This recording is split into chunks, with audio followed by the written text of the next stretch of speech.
Hi, everyone. My name is Kathy Jin. I'm the co-founder and executive director of Immigrants Rising. We're thrilled that you could be here. I am almost brought to tears looking at all the names of people that I haven't seen in so long. But there's some of you I have not seen in over 10 years, and folks who are spread apart far and wide across borders that are here tonight. So it's really amazing to have all of you here today. We're really excited to be able to share our new project. We are actually going to begin our evening tonight by showing a short film that we created for this project. It shares the stories, voices, images of a number of the participants who participated in this project. We have 3 of them here tonight too, so we're going to be able to watch video and hear recorded voices of folks, and then we're actually going to get to see them live. So it's like having movie stars and then the real people in front of you.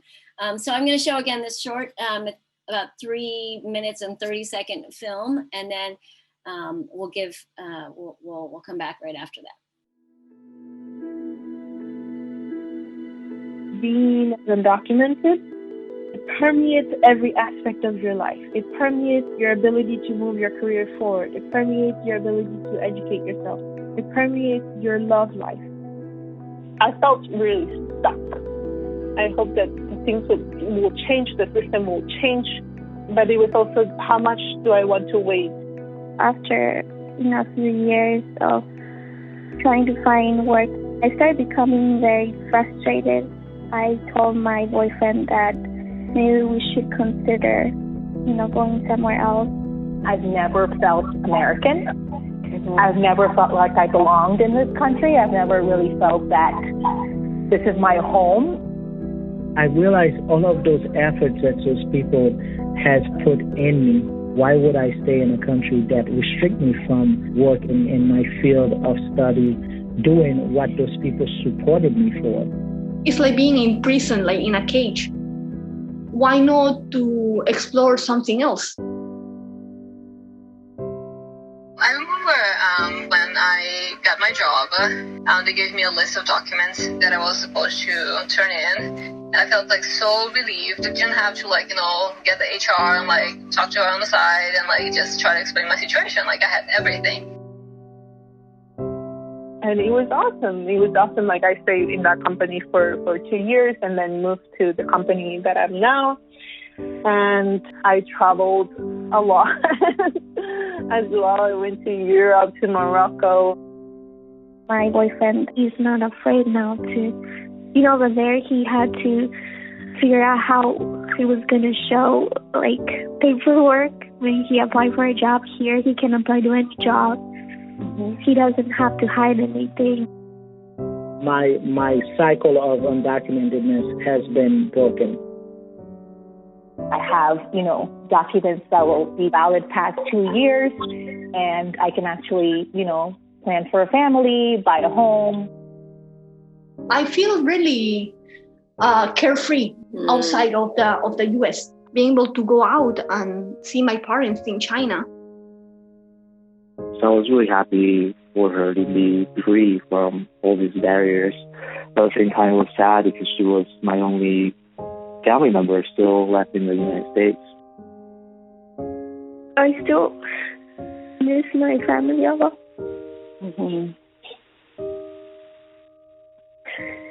But I think I would still make the same decision if I were to go back, and I think I would do it again because I don't see it. There was any other choice, I'm just really happy to have this adventure. I didn't have a say in the first one when we came to America, but I have a say in this one, and I'm really looking forward to it. I think I was trapped in the U.S. with this mentality that the American dream can only be achieved in America, where I'm now realizing that the American dream can be achieved in any country that you feel as if you belong in.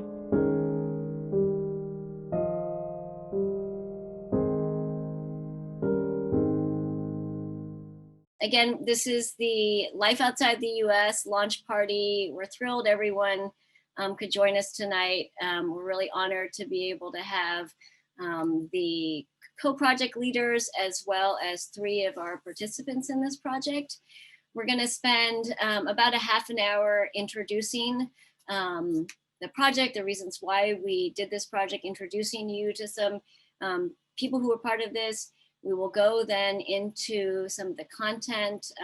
Alejandro and Beliza, 2 of our project leaders, will walk you through how we've organized the site and the different resources we've created. And then we're gonna allow for about 20 minutes of Q&A at the end. We'll start with some questions that we've already received from you guys in our registration process, and then open it up for some questions live from you. So again, my name is Kathy Jin. I'm the co-founder and executive director of Immigrants Rising. And I wanted to talk very briefly about why we started this project.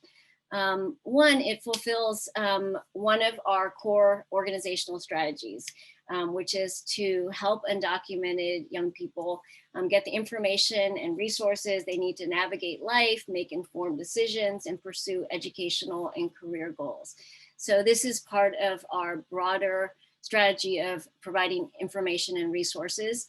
Again, this content here is so chock full of information and resources, as you'll hear from Alejandro and Beliza. We've created, I think, about 6 new guides and handouts, and have been working with people who have lived experience as well as attorneys and other folks to put together information that we, to be honest, couldn't find anywhere else, anywhere when we first started this project. So we're really excited about that information and resource component. It also fulfills our broader vision of envisioning an America where all young people can pursue and complete an education with confidence and without constraint. And some of you might be wondering, how does this project that's about people leaving the US actually help you fulfill this vision of having an America that is for everyone, that has opportunity for everyone? And, you know, a lot of people have asked me, isn't this project, you know, isn't this a sign that you actually don't think there are opportunities for undocumented young people, that you think the American dream is no longer alive and well, and or that you don't have confidence in the Biden-Harris administration? And I would say that's not at all our thoughts. My hope is that through this project, through undocumented young people becoming bold and confident and understanding that they are valued outside of this country, that the talents they have and the skills that they develop are wanted, that actually will enable them here in the United States to become bolder, to actually ask for more, and to realize that this country is the ones who should be offering them more, rather than that they should be sacrificing themselves and their dreams for this country. It's also my hope that US citizens like myself, or other people in her position to be able to elect our officials and to make policy, also realize that we can't wait, that actually we have to have a sense of urgency about changing our laws and policies to be able to support undocumented young people and to enable them to stay in this country. We can't just expect them to put up with whatever we give them, that it actually is us who loses out when we delay. So that's some of the reasons why we have created this project. And now I want to talk a little bit about 2 of the people who have been involved in this. The first is Beliza Chan. Uni, could you help me spotlight Beliza? I have known Beliza since 2007. She was actually one of our first scholars. We started Immigrants Rising as a scholarship organization, and she was part of our first cohort of scholars when she was transferring to UC Berkeley, or recently transferred to UC Berkeley. She was one of our scholars. She was part of 2 different cohorts of scholars. She also was the first person to create our scholarship list. How many people, can you just raise your hand, has ever used our scholarship list or are familiar with our scholarship list? So Beliza was the person who first created that list in, I think, 2009, Beliza, is that right? 2008, 2009. Yeah. She created the first version of that list. She was also one of the people who was on our first Immigration Legal Intake Service Team. It wasn't called that at that time, but she was one of the first people to ever start help reviewing legal intakes from people around the country. So I'm gonna let actually Beliza, she has such an incredibly complex and wonderful story. I'm gonna let her tell a little bit about herself and sort of how she came to leave the US. Hi, everyone. Here to, I feel that life outside of the US is like my journey. From moving to the US and then leaving the US, but now like returning to the US. I moved to the US in 2002. I was 16 years old. Unfortunately, overstayed my visa and then became undocumented, but fought my way through and was able to finish higher education. I graduated from university in 2008. And I think those were tough times to graduate. And then in 2009, I got fed up with the system. I think like many of you might also be feeling like that like there are no good alternatives or like no different paths for you to become full, for you to become whole as a human, as professional. So I made the decision to look for opportunities outside of the US. At that time, there were not many resources. I think I knew like one person who had gone to Canada, and I think one person who went back to Mexico. I decided to follow the path to try a master's program in another country, in Canada.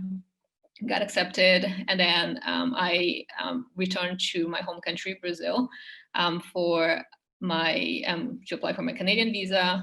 Like many twists and turns in life, I wasn't able to get my Canadian visa, and I had to remain in Brazil for a while. But and that's like a very interesting perspective in terms of like returning to your home country and then actually being like having like all kinds of opportunities being given to you because you've been educated abroad, like you're fluent in English and everything. And I think it was like at that moment that I realized that actually opportunities exist in many places in the world. After that, like moved to China, and then now have a startup that's based out of New Zealand. I'm doing like a lot of different things. And I hope that this project is not just like an opportunity for people to have another perspective in like alternatives on like how they could become whole as an individual, but I think it's like an opportunity for everyone. I think even people who are in the US to reflect on like what does it mean to be in America, like what does America mean to you, and like is it the only place where dreams can be made of. So yeah, that's a bit about me. Thank you so much, Beliza. And I will say that it's been an honor and inspiration to stay in touch with you for so many years. When Beliza left in 2010, it was one of the saddest moments I had. And I remember feeling honestly so afraid for you, like afraid of sad, like that it was a real loss that we had failed you. And it's been an incredible, revelation and journey for me to watch you thrive, to watch your identity grow more and more complex, and to see you have so much success and discoveries and so much love that you found around the world. Generally a love and a partner. Beliza's now in India, where her husband is from. So anyway, thank you for taking me on this journey with you and for really inspiring this project.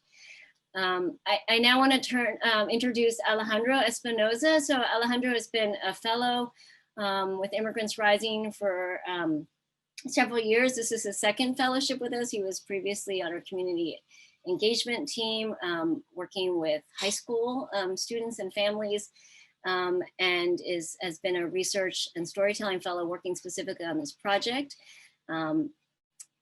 I think Alejandro and I met in a hallway talking about this project, and he got so excited. We just kept talking in a hallway, and he was late to a speech he was giving. And so it's that excitement and just like wholehearted just obsession for both of us that that has taken us through more than a year now. So Alejandro, I did not read your bio because we're running out of time, so I want to turn it over to you immediately to tell us what excites you about this project and why why you and I, or why you respond to my texts all day long thinking about this project. Hi, Kathy, and I think it was better for you not to read my bio, and you got me all emotional, so I don't know what to say now, but I just want to say thank you everyone for joining us today. I mean, I cannot believe this is happening right now. It has been, I mean, for Kathy more than a year and a half. I mean, for both of us to go through this journey, and I'm so happy for us to finally be here. And something that I connected immediately with this project because of the struggles that many of you all were going through after graduating from college. And I also felt so connected to you all having to leave a country where you grew up and having to leave your families, and something that I'm familiar with. And I was just amazed by the reflections you all had about leaving the US and living here undocumented and just finding new realities in other countries. And that completely dragged me and kept me curious throughout this year and a half. And I'm super excited to have been part of this project and now have it available to the public. So thank you so much. So Alejandro, you're now going to introduce 3 of the participants who we have with us here tonight. Yes, that's correct. So I'm gonna introduce Karen, Sarana, and Kelly. So Juni, if you could just help me pin them, and then I'm gonna read their bios, and then after I read their bios, then I'm gonna let them share a little bit about themselves. So first, I'm gonna introduce Sarana. Sarana is born in Guyana, and she lived undocumented in Georgia for 19 years. And as a DACA recipient, she graduated from Trinity Washington University in 2018 and started working as a program and communications manager at the Dream.us. Tired of living in limbo and eager to do regular things, quote unquote, that people could do, such as start a family, own a home, and travel. She moved to Canada with her husband, Myfor, in 2019. So if you could say hi, Sarana, so that way everyone could see you. Hello, everyone. Thank you very much for being here. Thank you. So now I'm gonna introduce also Karen, who is born in Guatemala. Karen also lived undocumented in the San Francisco Bay Area for 19 years. As a DACA recipient, she completed her master's degree in global health science at the University of California, San Francisco, but had trouble finding a job in public health due to her lack of work history. So looking for better opportunities, Karen moved to Canada in January of 2019. She now works as a project coordinator at the Healthcare Research Center and is a legal permanent resident now in Canada. So if you could just say hi, Karen. Thank you. And lastly, I'm gonna introduce Kelly. Kelly is born in Peru. She lived undocumented here in Northern Virginia for 17 years. And after graduating from, and I'm hoping I'm saying it correctly, Roanoke College with honors and working for the Peruvian consulate in DC for a year, she decided to begin her life again in Lima, Peru. She has been living there for 9 years and has been working as an education advisor, helping thousands of students pursue their college dreams in the US. So welcome, Kelly. Hi, super happy to be here. Thanks. Thank you. Thank you to the both, to you 3 for joining us today. And I mean, if you could just share with our attendees today, share why you're excited about this project and what are your hopes that attendees will learn from this project. And any of you could go first.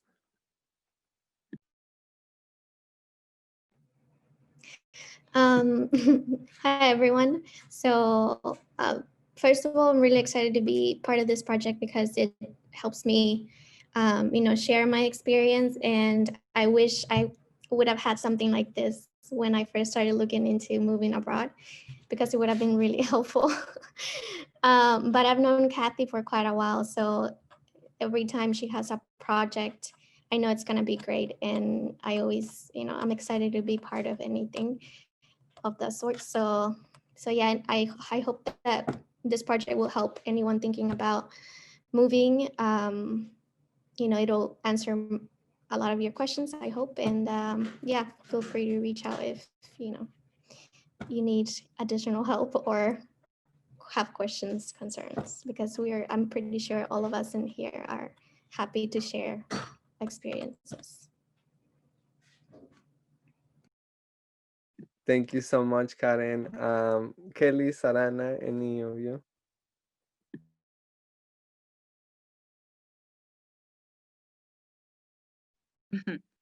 Okay, I hope you can hear me.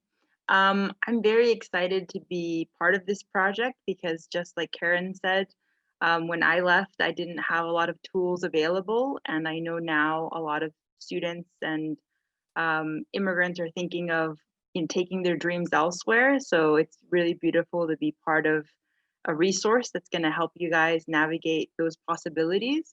And at the same time, even though I'm living in Peru as a Peruvian citizen, it's always lovely to have a bridge to connect to the immigrant community in the U.S. The struggles you have are still struggles I care deeply about, and I'm very proud to be part of this group and to speak with you tonight.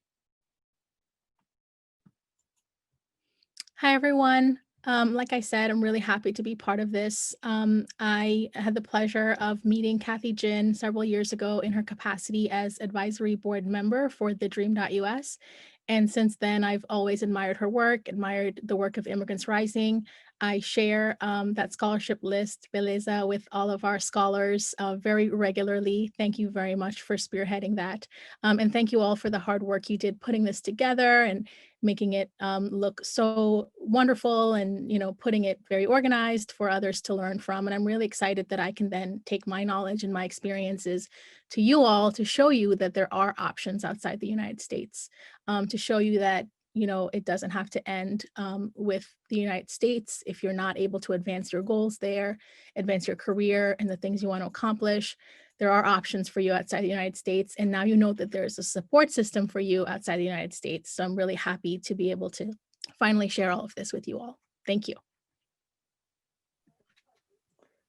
Thank you so much to the three of you for joining us today, and again sharing your hopes and how excited you are about this content being available to everyone. And I just want to say thank you for all this time, for always be sharing your stories with us, sharing your insights, because each of your input and your stories have completely shifted and changed this project to what it is today. So thank you so much for all your help and your stories and just your input throughout this year and a half. We really appreciate you. So thank you. Okay, perfect. So now what we're gonna be doing is that we're gonna be showing you all our website for this project. So that way you know where to find all the content that we have created, and you know how to navigate our website. So right now, if you could take us to our website, and I'm just gonna give you all a brief run through of what it looks like. This is the general Immigrants Rising website that you will get from Google. So if you will to go into our project, you just go to the star button, the start here button, and then you're gonna select life outside the US there. And then you click on it.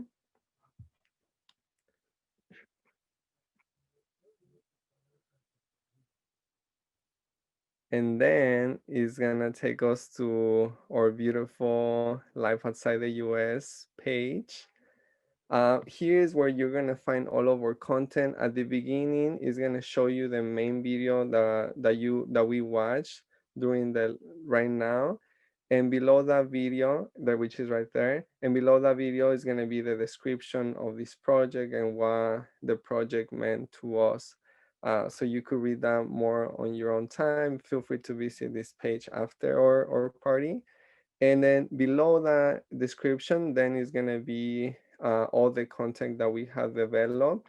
We developed this project in 5 learning modules that these are based on the conversations and the stories that we've been having with program participants and the people who share their journeys and stories with us.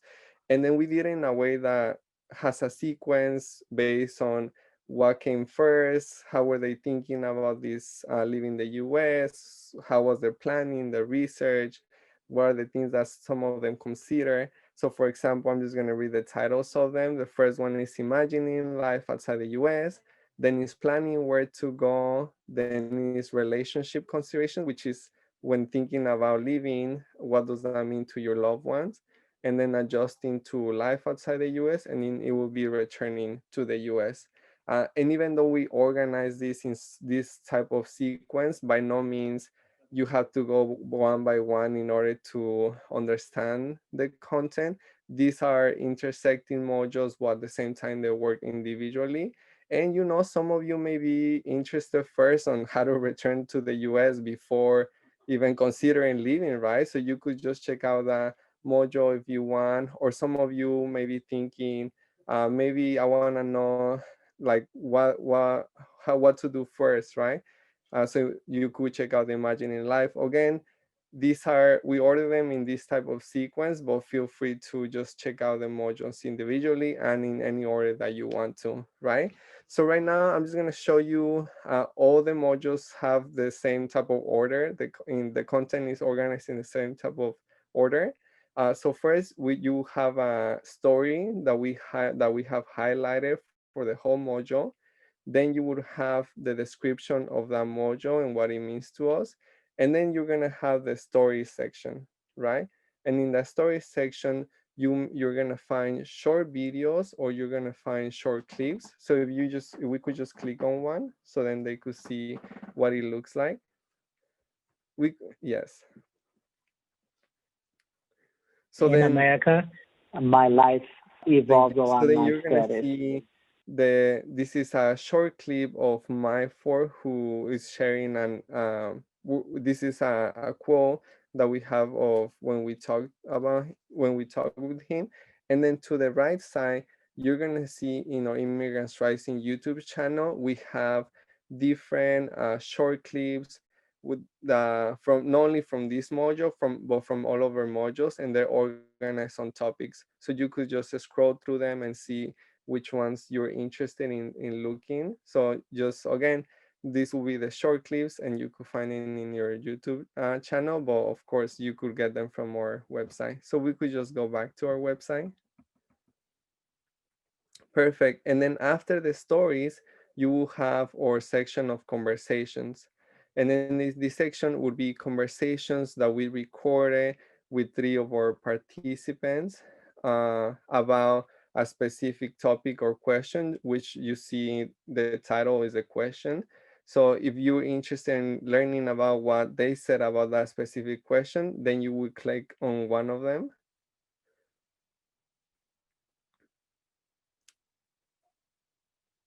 And then this is how it's gonna look.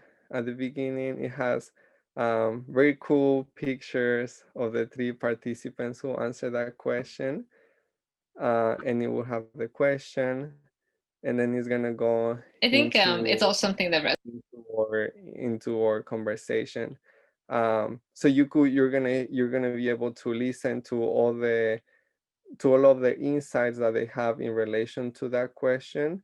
And again, very similar to the short clips, in the right side, you will be able to find all of the conversations that we have for that specific module, but also for the other modules.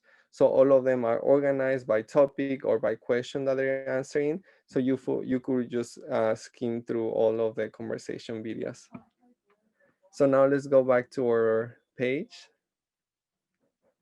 Then after the conversation section, then you will have our resources that we have for that specific module. So as you could see here below the conversations, we have the journal, Imagining Life Outside the US, and then we have the affirmations for those who are considering leaving. So those are two of the resources we have for that module. So if you're interested in learning about one of them, then you could just click on it. And then it will take you to the page that gives you the description of the module, and then you could just click on the download button in order to check out the resource. So in this case, this resource is a self-reflective journal that asks you critical questions about your life in the US and what could be the possibilities of your life outside the US in other countries. So this could be a very useful tool when you're considering leaving, and it could ask you very important questions that you can consider when you're thinking about life outside the US. So yeah, this is just an example of our resource material. So now let's go back to our page. So again, all of our modules have the same format. They will all have a story that we're highlighting at the top. Then it will have the description, the stories, the conversations, and the resources. And again, they're all specific to that topic of the module, but all of them intersect. They have similar information that connects, and that you could just look one by one. You don't need to go to a specific topic. So again, we just want to show you how to navigate our website and the content that we have. So that way, when you're going through it or you want to share it with other folks, then you know how to explain how our website works. So now that I have explained to you how our website works, now my colleague Beliza is going to show some of the content that we have developed, so you know what it looks like and everything that we have developed. So I'm just going to pass it to my colleague Beliza. All right. Thank you, Alejandro. So I think a big part of this project was being able to highlight different perspectives from people who left, but also we wanted to highlight the perspective of people who were left behind. So and I think that's like one of the most unique things, like one of the voices that like we don't hear often. So like why don't you just spend a moment like sharing like the perspective of a mom, like actually like Karen's mom. Karen is in the meeting with us, and like what she felt about Karen's departure to Canada. Mi nombre es Clara, soy de Guatemala y soy mamá de Karen. Entonces, ya viviendo ella con su esposo, me dijo que iba a aplicar para irse a Canadá, porque aquí era muy difícil seguir, por eso de que tenía el DACA, porque aplicó para eso, pero el esposo no. Entonces el esposo tenía muchos problemas con los trabajos, entonces decidió mejor aplicar para allá. Y pues ni modo, uno quiere ver mejor a sus hijos, y le dije, oh sí, mi hija, si eso es lo mejor, está bien. Entonces pues es una tranquilidad ya para uno, que no van nomás a como venir acá sin papeles y sin nada, empezar de nuevo, lo que sea está bien. Así, aunque la tengamos lejos. Pero gracias a Dios, a la tecnología, ¿ve? La miro todas las noches, me habla en las mañanas, me da buenos días. Para el Día de la Madre, me mandó unos chocolates, siempre se acuerda de mí. Solo es cuestión de que los papás no digamos, no, uno los tiene para que ellos vuelen, aprendan a volar y lo hagan muy alto. Entonces eso, nada más que los dejen, que los ayuden, que los aconsejen y que no les quiten el impulso de seguir adelante. Sí, a mi niña preciosa, sí, un besote bien grande, un abrazo, y que le extraño mucho. That's a beautiful video that highlights that the decision to leave the US is, that's also like done as a community, as a group. And I think parents and like other people that surround you like are also part of like the way that you make a decision to leave. The other part that I want to share is like an excerpt of a conversation that it was Kelly and a few other folks, but we'll highlight Kelly's part, talking about if she felt like she regretted her decision to leave the US. And I think like the conversations are like a very beautiful part of this project as well, because everyone has different perspectives. So like everyone went to like different countries. So it's wonderful that you can all like hear from like everyone and not just like a couple people that, you know, like left the US. So let's hear from Kelly. I like that you use that word in one of the interviews that you know Beliza, Bernice, and I did. I think one of the things I said that was like almost broke me to tears was just that, you know, there really isn't a price on being free, on having police people like, you know, stop by you and you're not even phased. You know, a siren doesn't affect you, and the fact that you have your passport, you have your papers in order, it's like you're superwoman or something. And it's because you finally feel dignity and courage to be, you know, who you are without worry that somebody can take it away.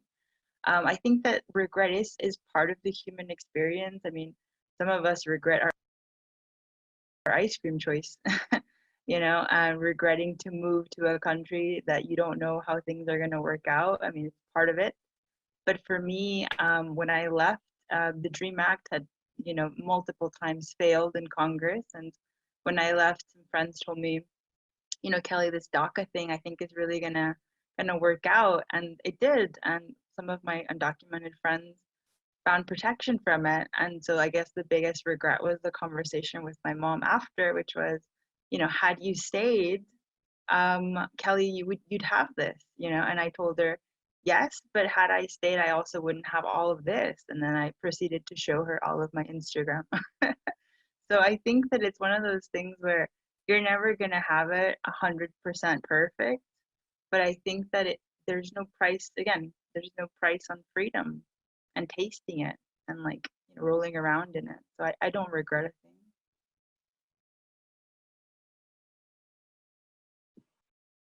That was wonderful from Kelly.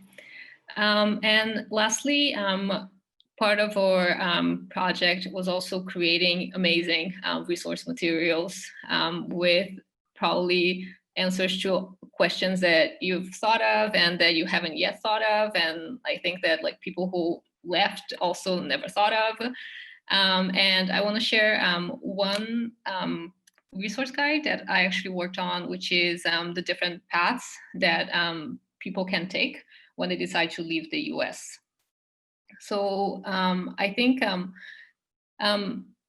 it's what we hear on the news sometimes. It might be like, oh, like people are moving to Canada, they're leaving the US.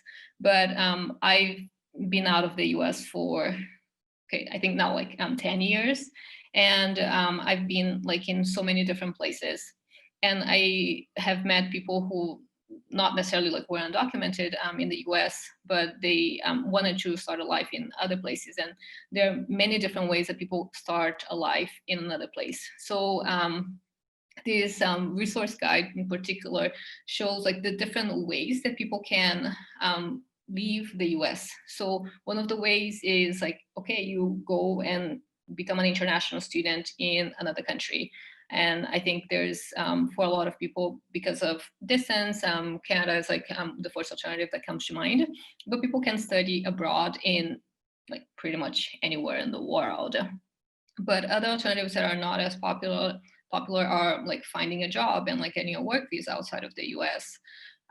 Or becoming an entrepreneur. I think like Immigrants Rising also has like a growing community of people who have their own company. And there are countries around the world that are giving entrepreneur visas, for example. We also go over and talk about the possibility, especially in Canada, of moving as a permanent resident there. And we share resources, links, I think some organizations that have also like experience like working with undocumented folks in the US that are going to Canada. And also like a few like articles around that.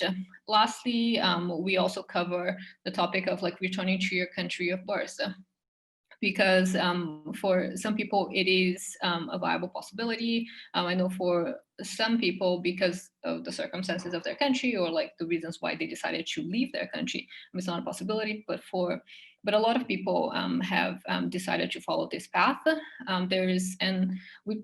We talk about, we highlight some like examples of people, and I think there's also like a lot of stories and anthologies. I think there, particularly in Mexico, there's like beautiful returnee communities that are actually like helping those who are returning and like how to get started, getting life going. So with this, like it's also just sharing a bit more that like life outside the US is just like such a broad topic, and there's like so many different perspectives, so many people involved in making this decision, but also like so many possibilities that exist. Yep. So this is like just a tiny sample of everything that we have here, and we try to like cover or like give a brief intro of a lot of things. And there's like always like links and hyperlinks for people to click and like go and find more information on their own. Hope you enjoyed. Thank you so much, Beliza, for sharing some of the content that we have developed. And for sure, I mean, as y'all could see, the powerful interviews that we have, I mean, Kelly, every time we talk to her, she fills us with so much wisdom, and I just wanted to cry in every interview that we had with every single one of them. So please check them out because they're amazing, really powerful insights from every person involved in this project. So I really recommend checking out the conversation and the short clips and the short videos, especially also the moms. I was crying every time I talk with the moms. So please check them out. So what we're gonna do now is that we're gonna have our Q&A section, and then after this Q&A section, we're gonna have some hopes that we have for the project, for the future of this of the content and the stories that we have in Immigrants Rising for this project. So please stay with us into the end of the event. And for now, we're just gonna have a Q&A section that will be facilitating. So please, if you have any questions, we already have some of the questions that you provided us during when you registered for this event. But right now, if you've seen the website, or if when you have heard some of the participants speak, if you have any questions, please put in the chat, and we will make sure to gather those questions and bring them up so that way our program participants could share their answer. So for right now, Uni, if there's any chance you could please pin Beliza, Sarana, Kelly, Karen, and then Kathy as well. And I think as you do that, Uni, I do want to start with one of the questions that we have. And I mean, this is for you all to answer. And I remember you shared this, some of you all shared this, but I remember specifically Beliza answering to it. And I want you all to share with the attendees. Some of you shared that when you were engaging in this journey, there was no resources of information available at the time about leaving the US, especially as an undocumented person. And I mean, not having no reference, right? Having just hearing about one story or two stories, but having no baseline information to guide your decision on. So I just I want you all to share with us, how does it feel that now there's a whole project full of resources and stories and videos now available to undocumented communities in the US? And it's not only us, right? There's other organizations who also have developed some content for this to topic. So I just wanna, if you could share with us, how does it feel that now there's content available, and I guess your hopes for people looking into this for their lives? And feel free to answer any of you. You could just raise your hand so that way the rest of us know you will be answering. Go ahead, Karen. I think it makes me want to ask Kathy, why didn't you do this before so that we could have benefited? I think this is great. It also helps all of us who are already abroad to build networks, because it's great to know that we're not alone, even though sometimes it feels like we are, but to know that there's other people out, who have done this before, and it helps build that network. And so I hope that whoever is interested in making this move, that, they'll go into the website and they'll look into the different resources, because it's great to have everything in one place. For me, it took me asking a lot of questions, going to different places to try to find the answers, and it was difficult. So now that you have everything in one place, it's such a great experience. I mean, a great thing to see. So I hope people take advantage of that.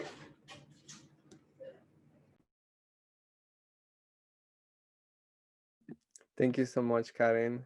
Go ahead, Kelly.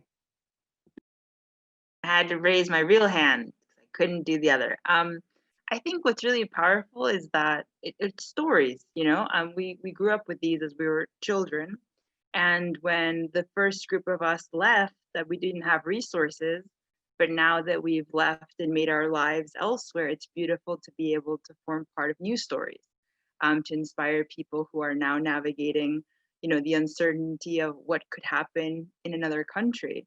So I really love that I went from having no resources to my story becoming a resource. And, I love to chat. And if I can help anybody, I think all of us in this group, that's really what brought us together is, who can we help by being honest and vulnerable with what we've overcome.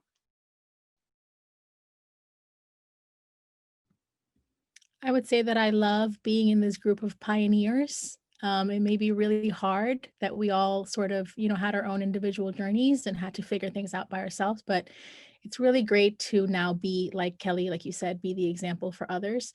I was a little bit fortunate because I did have my partner, my husband, with me throughout this process. And so we could really figure things out together and sort of have, that support system. So we also just want to give back to others as well and do the same. In the US, I was first person in my family to go to college, first woman to get a degree. So I've kind of always been this pioneering person. So I'm really glad that I can sort of continue it, to be part of this and to tell my story to you all.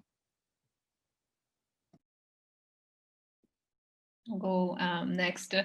To me, this work is definitely very fulfilling, and I think a big part of it, being able to help the next generation, the next ones that decide to leave, have a softer landing, or easing their path forward, in their decision in arriving in a new country. That's definitely something that motivated me. One, I think the biggest motivation was let's can people start thinking about this, and then the second one is how it's a very complicated process, and what are some of the things that could be done so that the next people leaving don't have such a hard time, and or they are ready for the challenges that come ahead. So to me, seeing this project come to life is definitely very fulfilling. Thank you so much, everyone. And yeah, I mean, I agree. Like you all say, you all have pioneer. I mean, many of us, I think the conversation years ago was the first undocumented person to go to college and first undocumented person to get a scholarship and then to get a PhD and then law school. And now, I mean, now you all have done this 10 years ago or 2 years ago. Now it's going to another country. So I think we continue to push or the narrative to another level, and that's completely okay, right? It looks like we have an attendee who would like to ask a question to you all. So we just let them ask the questions themselves. So Erika Lopez, can you please ask the question? Hello, everyone. Thank you so much for letting me have take part on this. I actually found out about this program through Miss Hannah Sign. I'm a Dream US scholar. I came to the US when I was 12 years old, but I couldn't apply to DACA.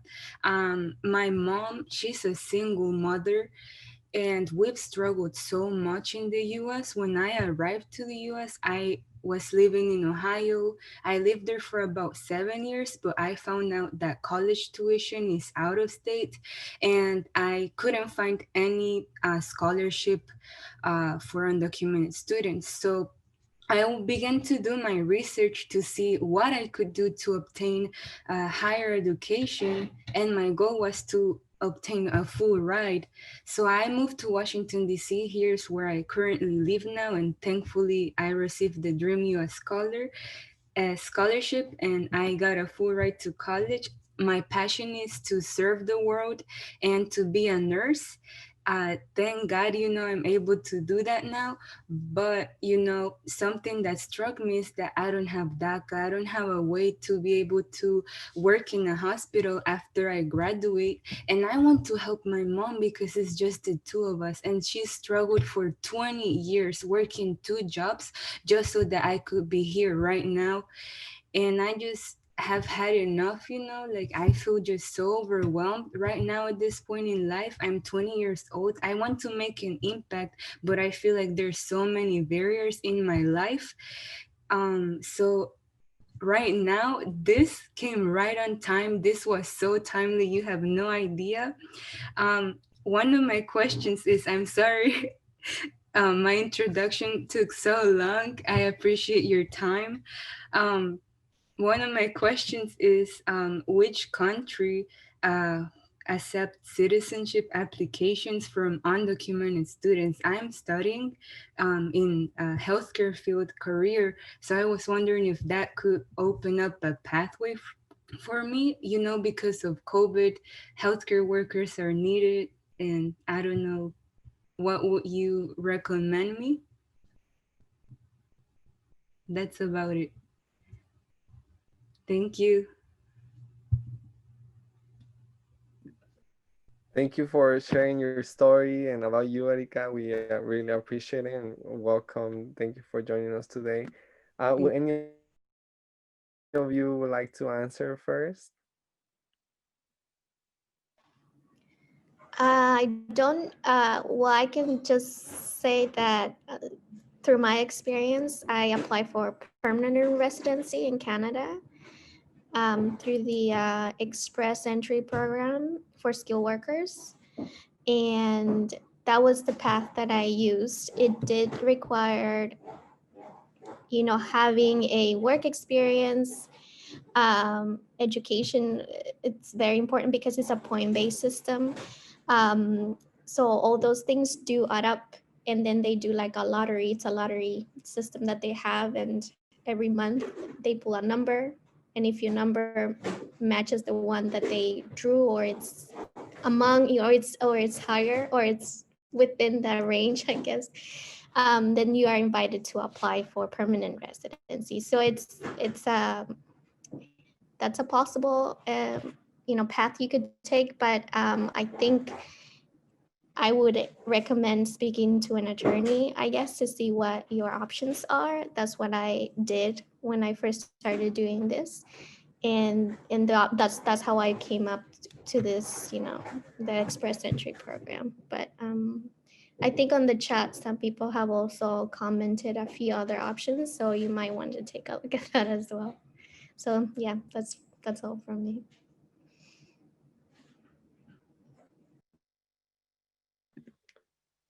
Thank you, Karen. And yeah, like Karen mentioned, please, for those who are asking questions, or even if you're not asking a question, the chat is also a good place to look for answers because sometimes people are recommending other things. So feel free to stay updated on the chat. So maybe other people could also provide more answers. Kelly or Sarana, would you like to share? I'm really glad to see you, Erica, and to know that I brought you here. And I'm really glad that you're able to be in nursing, to follow your dreams, to pursue something that you want to pursue. And I'm really glad that you have these goals. Never give up on your goals. I actually got into college 10 years after I graduated high school. So it took me that long of just keeping the hope alive for my higher education, for my dreams, and it happened. So I know that things may seem challenging right now and there's struggle. I know it probably seems like there's no way out of the situation. But with resources like we're presenting and the people that you're meeting here, I'm always a resource as well. You probably know me from the Dream.us Facebook group. Please reach out to me as well. I'm happy to help you as best as I can. Unfortunately, I am not that knowledgeable about nursing in the healthcare field. But as Karen mentioned, for the express entry system in Canada, it is something that you can apply to from the United States. It does not matter what status you have in the US. But you do need certain things, as Karen mentioned, to get the amount of points that you would need to be selected by the Canadian immigration system. That includes your bachelor's degree. So keep working towards your degree. It's something that you will have forever. No one can ever take that away from you. And then look into the express entry and see perhaps if there's that option for you.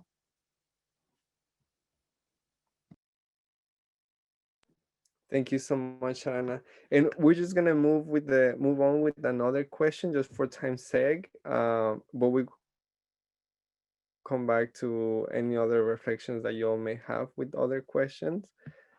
So I think the other question I want to bring up is about the different paths that people can take out to go to another country.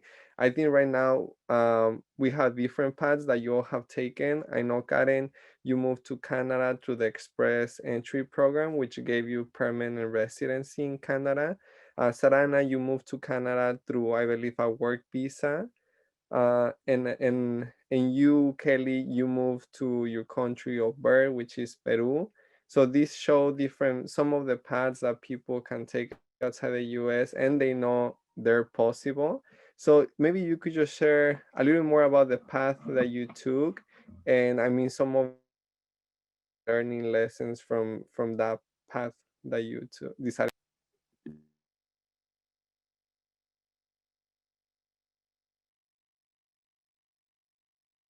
Go ahead, Kelly.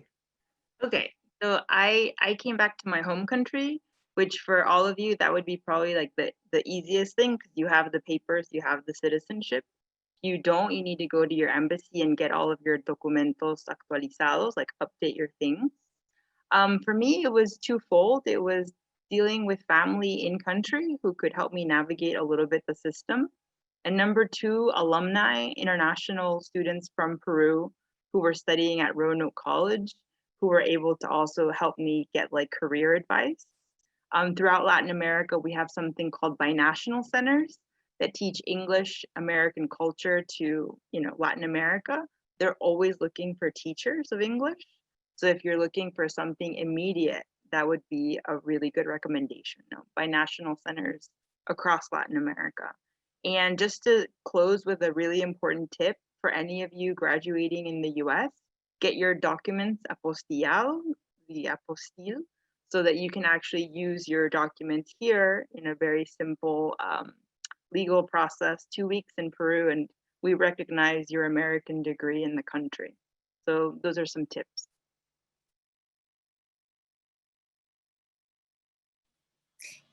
Can I ask Karen to share her story and specifically talk about how your husband and the opportunities for him factored into your decision making about when was the right time for you to leave?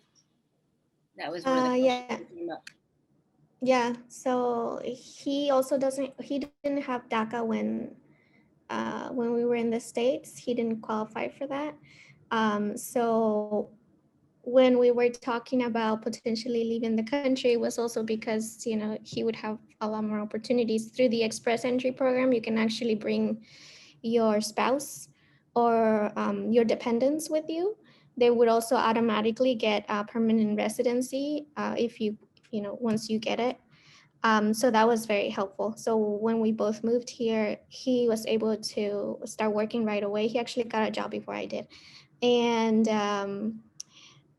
so yeah, I think that was one of the main reasons we decided to move, is because aside from the fact that DACA was, on a limbo at the time, and there were a lot of immigration raids happening around the area, and he works in restaurants. So he would always come home and tell me about, oh, some people got deported. Everything was so close to home. I was always worried about him, and so it was a very nerve-wracking experience that we were going through, like you all know. So that was one of the reasons we decided to move, but it has benefited him quite a lot, probably more because before I had DACA, so I at least had a legal way of, I could work, but he didn't have anything. So now that when we speak about those experiences, he's very grateful about having this opportunity, because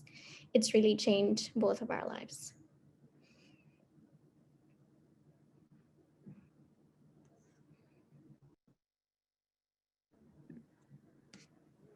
Thank you so much, Karen, for sharing your journey and the path that you took. Beliza, just because you came back, we're sharing the path that you decided to take. In your case, you went to your country of birth, and then you decided to apply for a student visa in China. So if you could share a little more about the path you took and some learning lessons that you got from that journey.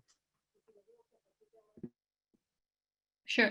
So I think like my path could have been like many different ones. I think initially like my idea was like applying for a master's program in Canada.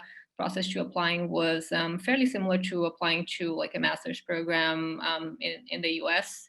But like once I got accepted to my program, I had to apply for a student visa. And at that time, the only option for me, like as a Brazilian citizen, to be able to get a Canadian student visa would be applying for that visa in my country of residency. So I had to go back to Brazil for this. And like the issue is when you go back to your home country, or like when you leave the US after being like without status in the US, is that you can't easily come back. So there's always that risk. I took that risk because I think at that time, I think I was very optimistic. I think I'm like generally like a very optimistic person that like things will work out. But actually, in hindsight, it was probably like a big and a bold move. Unfortunately, like when I returned to Brazil, I wasn't granted a student visa. And after like a lot of like after exhausting all of my options, the best option for me was actually to remain in my country. And at that time, Brazil was actually going through a boom. I think like in 2010, actually, the Brazilian economy was doing well. And I started looking for jobs, and I started like settling in Brazil.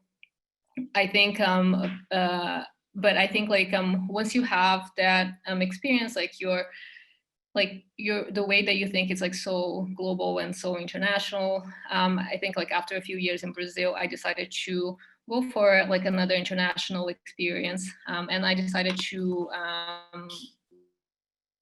look for an opportunity to study in China, to understand a bit more about like, and to have like a different like life experience. And I think going to China like opened my mind like even more to like they're really like China gave me like so many opportunities in terms of like work, and it showed me that really like many people could make a life in a different place, and it doesn't necessarily need to be like a developing economy. For example, like I was able to be successful in Brazil. I was able to find great job opportunities in China. So Like over the years, like I said, like I've been out of the US for a long time. I was able to return because of work to the US, but because like my family petition also got approved. So that was my twists and turns and life the last decade. Thank you so much, Beliza. So I think just for time's sake, I know we have planned for this event to finish at 7:15. It's probably gonna go into a little bit longer. So if you have to go, we thank you for joining us today. We really appreciate you. And if you're able to stay, please, we just have a few more minutes and then we'll probably be ending. So if you could just stick with us for a little bit longer, we will appreciate it. Sarana, if you would like to answer this question, and then we'll briefly, and then we'll move to the last question. Sure, thank you. So this all started for us, my husband and I, when basically with the Trump administration. So I was a DACA holder in the US and my husband had TPS. And so the Trump administration had formally ended the TPS program. And that's when my husband and I started to look at other options. His field is supply chain and logistics and management, and he'd already had work experience. We're both non-traditional college students, so we'd had professional experience before college. And so again, my husband has this pioneering spirit and began researching lots of companies. So that's another pathway. Is he knew that he had this degree. I was also, newly graduated myself. I had my communication degree. We started looking at places that, we could take our education. And so my husband just, put out applications everywhere. He would apply to, Amazon in the UK, or, a food company in Germany, and all of these things, sort of larger companies where it's sort of known that they sponsor foreign workers, or they look for labor outside of their own country. And it so happened that he got a job offer from a Canadian company. And this proved very fortunate for us because the Canadian company sponsored both of us for work permits. And so, of course, that was the job he accepted. We were fortunate that the company's lawyers actually did the paperwork for us and put everything together for us while we were in the US. And so it was a great relief just to know that that was possible for us. I mean, every day that we got approved for something, or that something came back, we were just like looking at it incredulous that, hey, we have a visa to Canada, like looking at our passport, just to know that all the support that we'd received and all the people that helped us to bring it together. And then my husband actually moved first to Canada, and I stayed behind to sort of wrap up our affairs in the US. And so he moved February of 2019, and then I moved in June.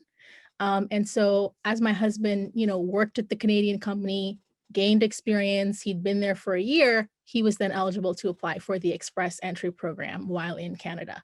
So while we didn't start Express Entry in the US, we were able to, use our work permits after his year of experience at his job, apply for Express Entry. We're able to submit all our documents. The process of Express Entry includes, certifying your degrees, and taking language tests. For example, we had to take language tests to prove that we can speak either of the two national languages of Canada, which is French or English.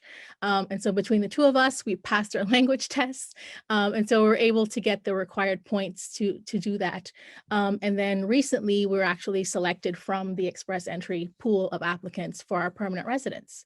So I'm happy to tell you all that we are in the process now of getting our permanent residence in Canada. And the other thing that's incredible about that is this is the progress that we've made after 18 months in Canada, whereas I would never have reached this stage in the US after 20 years. Like I'd been in the US for a very long time. I was undocumented, without DACA for a very long time, never had the opportunity to adjust my status like this, without, let's say, marrying a US citizen or something like that. And here we are 18 months in Canada, and just the many avenues that were open to us to adjust our status and how easy the process was really made us very fortunate for our trajectory so far. So one of the things we are looking forward to this year is being permanent residents of a country actually, having the place that we call home, accept us. And it's something that we're looking forward to in 2021. So thank you all for giving me the time to share. Thank you so much, Ana. Oh, yes, Karen, what happened? I was just gonna add that also the citizenship process here is much shorter. I believe it's after 3 years that you can start submitting applications for that. So we're gonna come up to our 3rd year next January. So we're gonna submit our applications for citizenship. So just it's kind of crazy coming from a country, like the States where you struggle so much, to even get some sort of legal status. And then here where we already have permanent residency and now going into applying for citizenship and how easy that is. It's quite amazing too. It's kind of unbelievable for us, even us who are going through it, I think.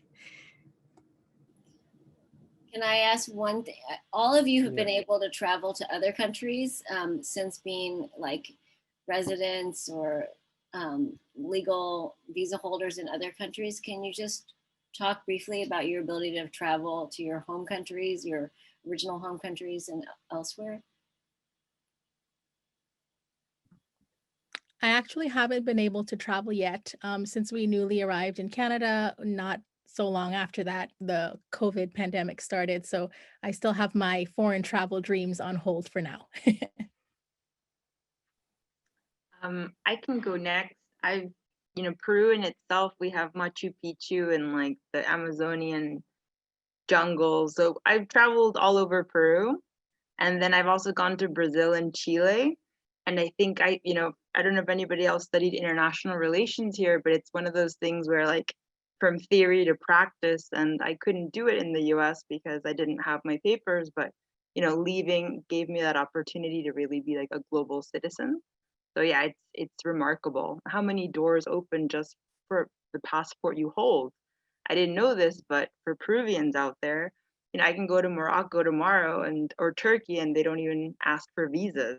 So there's benefits if you check out your original passport.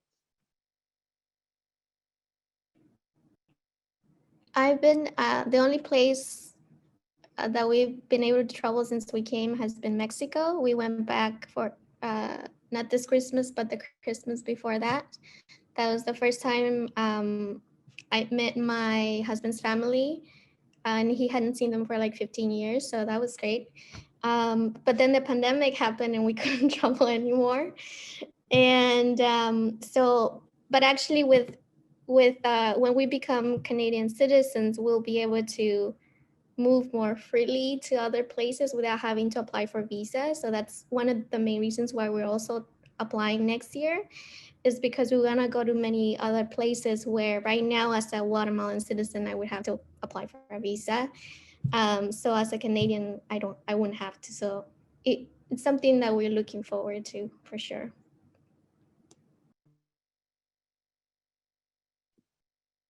I'll share mine. So like I said, like being like out of the US for a while. So I think especially like during the period abroad, I think like there were like 2 countries that was probably like barred from entering, which was like the US and Canada. But I took advantage of like traveling to like a lot of different places. Like I've been to over 20 countries now and lived in probably like 3 or 4 different ones. And it's wonderful to see the culture, meet different people. I love especially like meeting the expats and like their path, like how they arrived in that 3rd country. So that's always fascinating. I love also meeting Americans. It's like what are like all these Americans trying to get papers in China or India or so on. So that's the stories are fascinating. But I think like another thing that's awesome about the experience is like going through immigration in another country and that feeling of like that they probably won't deny you entry. And I think like that's a completely different experience from like I think entering the US, and like the fear and the anxiety that you have. And I think like from probably like past experiences, but I think they're just more intimidating than immigration officers in other countries. So it has been wonderful to see all that, but also like feel that like feel free that the world is so big and there's like so many places that I could go to. Thank you so much for again to you all for sharing your stories today and your reflections about your journeys, and also from joining us from different parts of the world and different time zones that you're joining us. So thank you so much for participating. Okay, so I think we're gonna finalize. We're gonna end the Q&A section. And now, before we end, I'm just gonna let you all know how to stay updated and learn about more about this project. So if you have any questions, please stay, because I'm gonna tell you how to get in touch with us and how to get your questions answered by us. So if we could go to our Immigrants Rising or the Life Outside the US website, if you could take us there, that would be nice. So I could show everyone how to do it.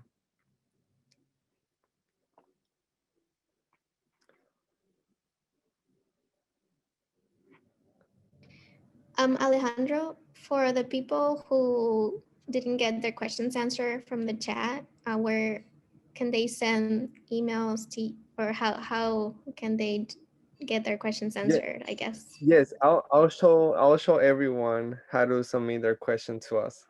In our Live Outside the US website, there's gonna be below the modules, there's gonna be a section where it says how to stay in touch, or yeah, so that's our page, and at the bottom, get updates about the Live Outside the US project. So you click on that, and it's gonna take you to an inquiry form where it will ask you basic information about your name, email, and then it's gonna ask you to input your question there. So you could, if we were not able to answer your question today, or if you have a question for yourself or a friend or a family member, please fill out the inquiry form, and then we will be able to respond to any questions that you all may have. So you could also do that there. And then, so that would be the best way to stay connected with us. And then the other way I would like for everyone um, to, to learn about this project is, and I'm probably just gonna share my screen to make things a little bit easier. So let's see. Yes, so another way to continue stay updated with the information and resources we have is that we have this overview, this complete list of resources that it's a live document that we are updating as we're learning about more resources, more stories, anything else that we may come up as this project evolves. Please check out this complete list of resources. As you could see, let me see, if we could go to the return, let me see, uh, to the returning to country of birth.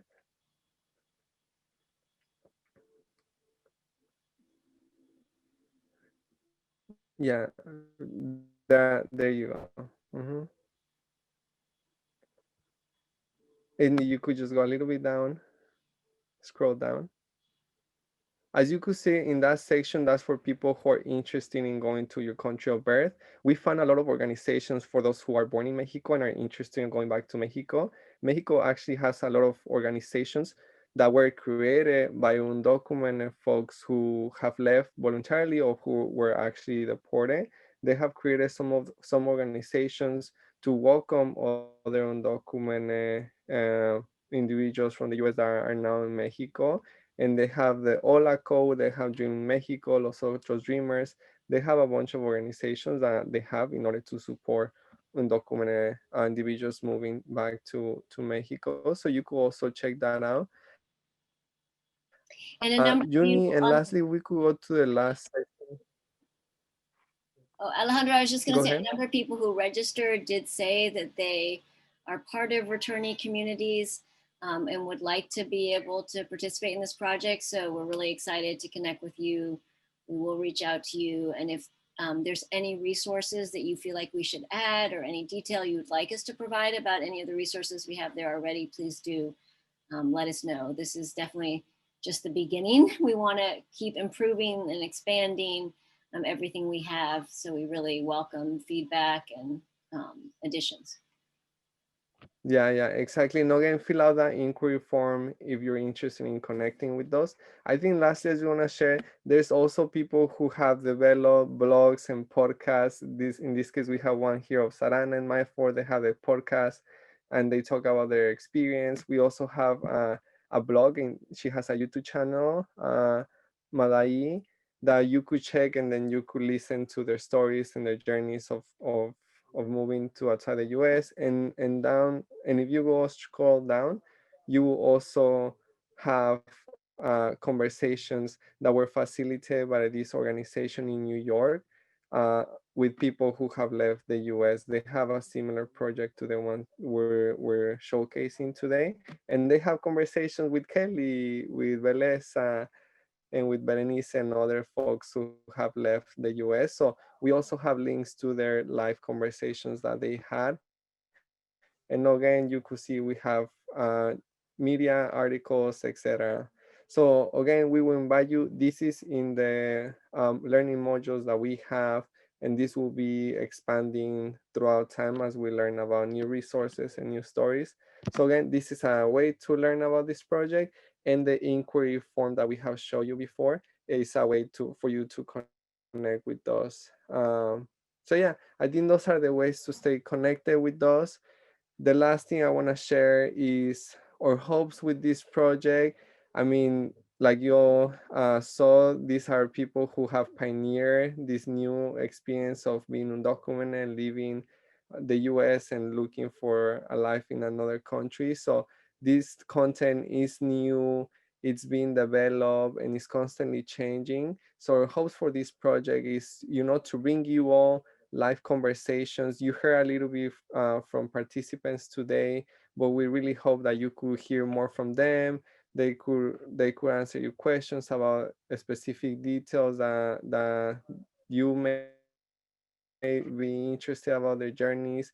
We also hope to maybe have conversations with attorneys or lawyers that could provide some legal information and logistics about what this journey could look. So yeah, again, like Kathy mentioned, this is just the beginning, and we're excited for this project to evolve and to bring you new content, new stories, and new conversations in the future. So yeah, I think with that being said, we want to thank you all for joining us today from the different parts of the country and the world that you're joining us. Thank you so much. Well, I think Alejandro is Conversation alive, for sharing your stories and sharing your feedback with us. We really appreciate you.